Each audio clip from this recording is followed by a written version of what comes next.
Police officer దినచర్య ఎలా ఉంటుందంటే నేరాల చిట్టాతో ప్రారంభమవుతుంది అతని దినచర్య.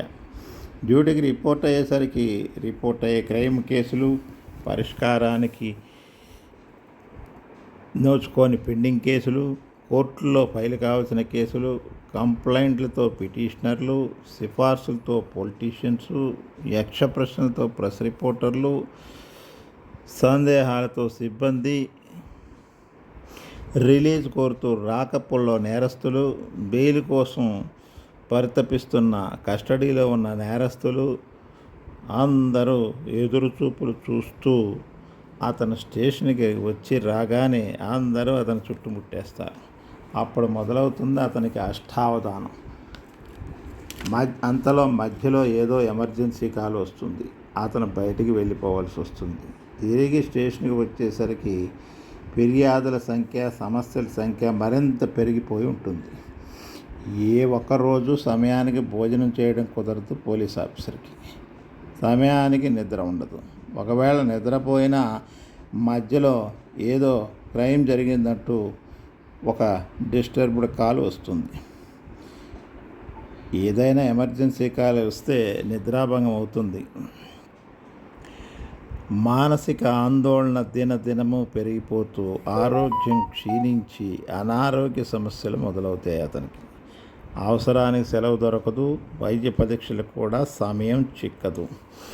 సిబ్బంది కొరత, పనిలో ఒత్తిడి.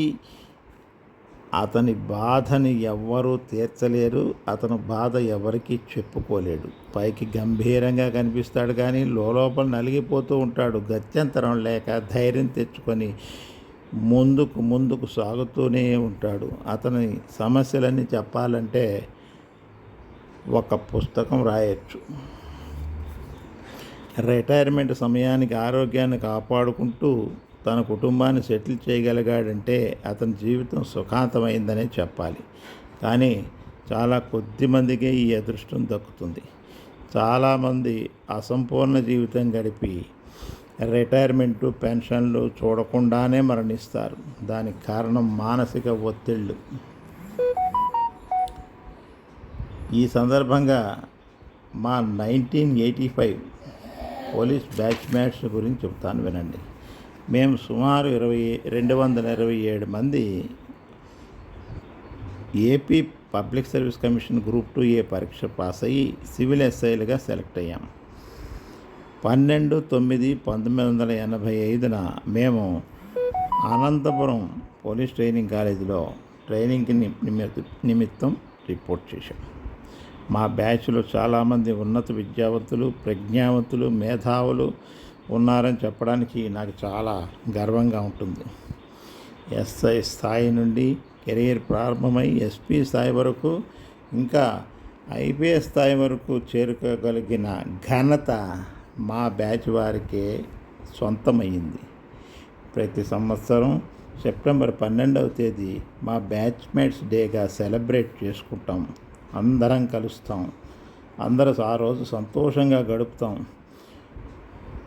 ఇక మీద ఒక వాట్సాప్ గ్రూప్ కూడా మెయింటైన్ చేస్తున్నాం. ఆ వాట్సాప్ గ్రూప్ ద్వారా ఒకరి కష్టాలు ఒకరు తెలుసుకుంటాం. ప్రతిరోజు ఒకరినొకరు పలకరించుకుంటాం. మా బ్యాచ్ వారికి అటు డిపార్ట్మెంట్లోనూ పబ్లిక్లోనూ మంచి గుర్తింపు ఉంది.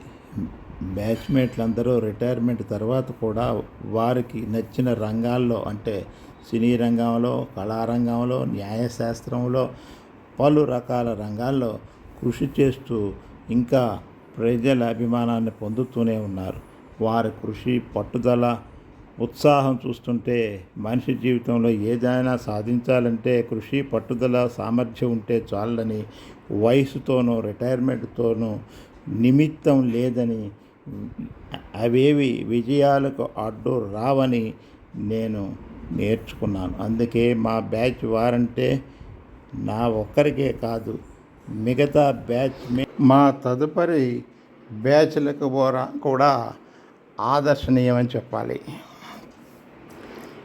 మా బ్యాచ్లో ఒక ఆఫీసరు రిటైర్మెంట్ తర్వాత కూడా 4 PhDలు సాధించారంటే వారి కృషి, పట్టుదల, సామర్థ్యం ఎంతని చెప్పాలి నేను. ప్రతి వారి గురించి చెప్పాలంటే ఒక్కొక్కరికి ఒక్కొక్క పుస్తకం రాయాల్సి ఉంటుంది.